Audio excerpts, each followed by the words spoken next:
What's up, guys? You might have noticed that I'm wearing the same shirt from yesterday. I love this shirt.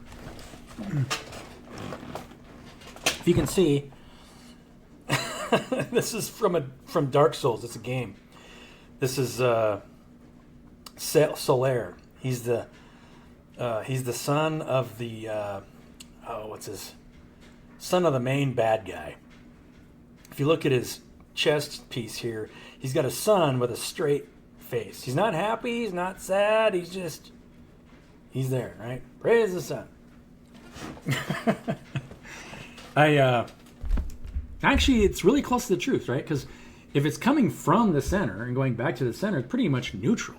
It's not positive or negative. It's the only place in the body that's neutral, is the heart.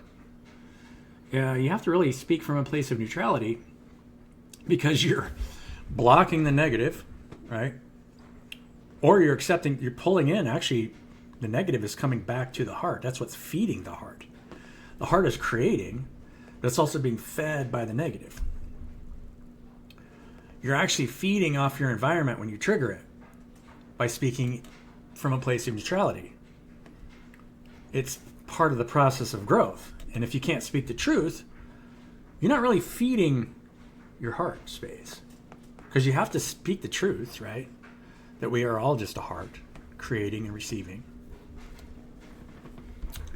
And if that, right? I mean, if you have some false perception of yourself, like you think that you are this body or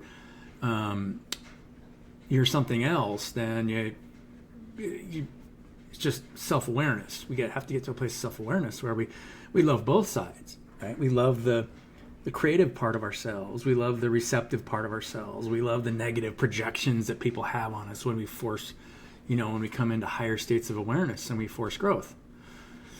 You got to love the whole process because it's the organism is always growing. There's always something else to trigger, some other toxic part of the plant that needs to be cut away and so that it becomes more self-aware. The only way that you become more self-aware is when you start getting rid of pouring your energy into something that's unconscious, right?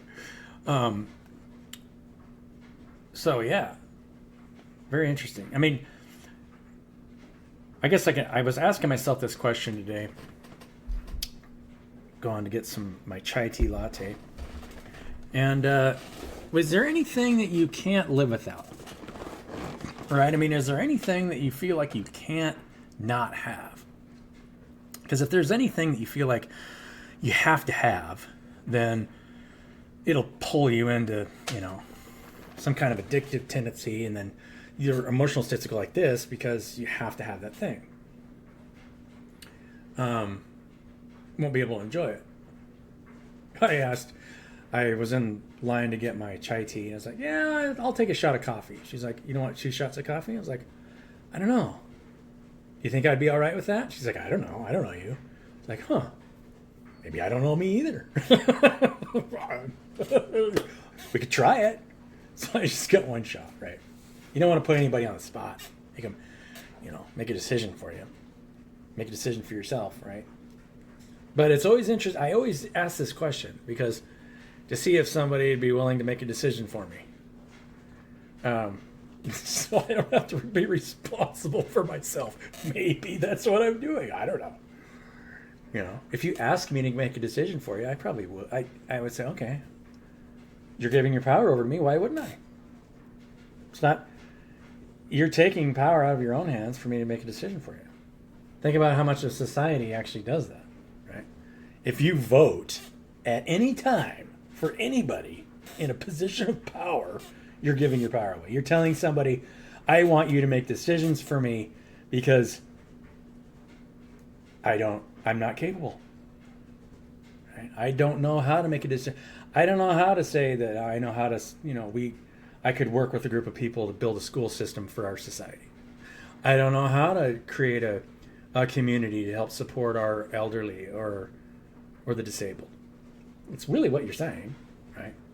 You're saying, you should do it for me because you know better than me. It's a hard thing to live with. It's a hard thing to accept in yourself, right? I'm not going to vote for anybody. I know how to help take care of kids and people that are struggling. I mean, from a standpoint, when you understand enough about yourself, it feels like everybody's disabled to some degree anyway, right? I just made a post about, toxic systems. And, you really don't be hard on yourself for voluntarily getting involved in a toxic system. I had an option not too long ago and I could have done this. I could have created a business model, looked for funding. I think I could have probably been I would have been really successful at building decentralized decision-making software, selling that as a service, $10 a month, 100,000 subscribers gives you, that's $1 million a month. That's why SaaS companies do so well. A lot of people don't even understand the numbers behind it.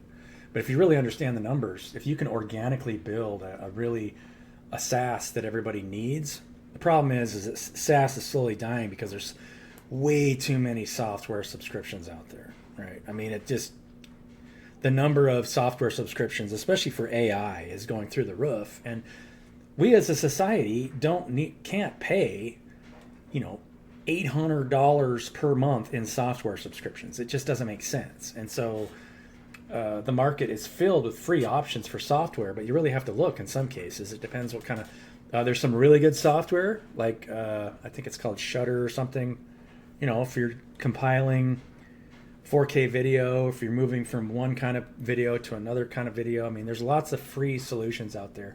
DaVinci Resolve, their free version, is really good editing software.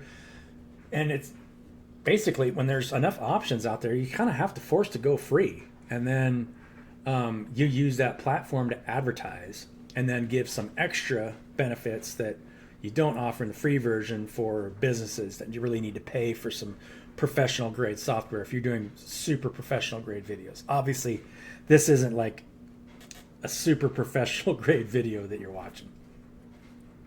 Sorry, I'm just blabbing on and on and on. Let's draw a couple cards. Let's see what the group collective needs. What do you need to know?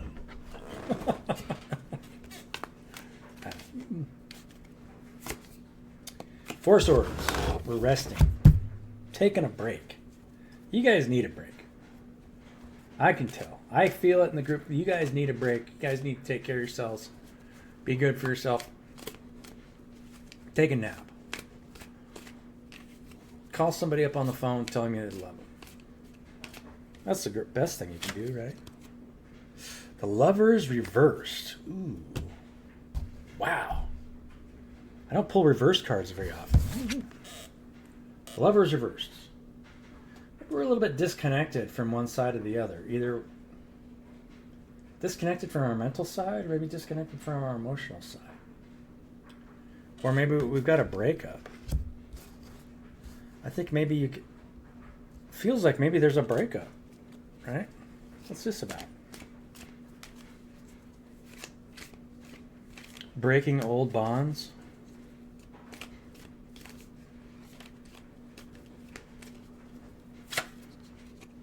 Seven of Swords.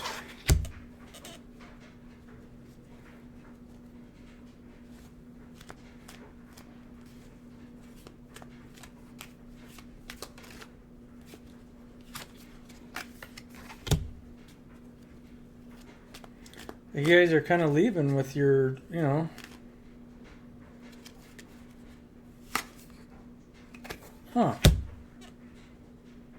sometimes the best thing you can do is leave and let people heal on their own. You got Temperance again, and kind of looking to the future, Two of Wands, looking at the world, say, look, you've got growth underneath that wand. If you look, the front wand that he's holding and he's looking at the world has got growth underneath it. The wand in the past has got growth on it, but it's planted, right? It's tied to the deck. It's immovable. It's not something that you can change at this time.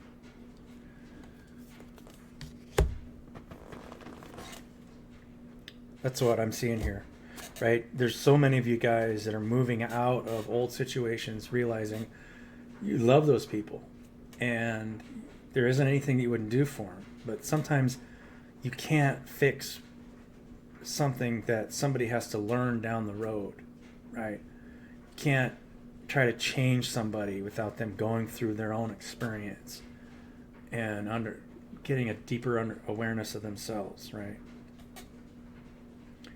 And even though it may feel like you're running away with something, you know, that in the long term that will have a healing effect. Because there's nothing more powerful when somebody learns how to heal themselves. If you have to do it for them, sometimes there's a breakup.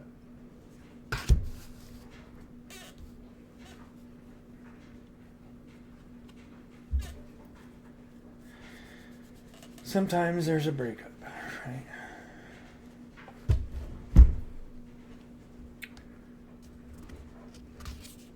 I still had the unconditional love thing straight up, because that's always at the heart of. Sometimes love it's always unconditional, but sometimes it comes from a place where, you know, you have to learn how to let people go in order. Sometimes that's the only way that you, and if you don't, then you'll enable them to where it's not love, right? That's not love.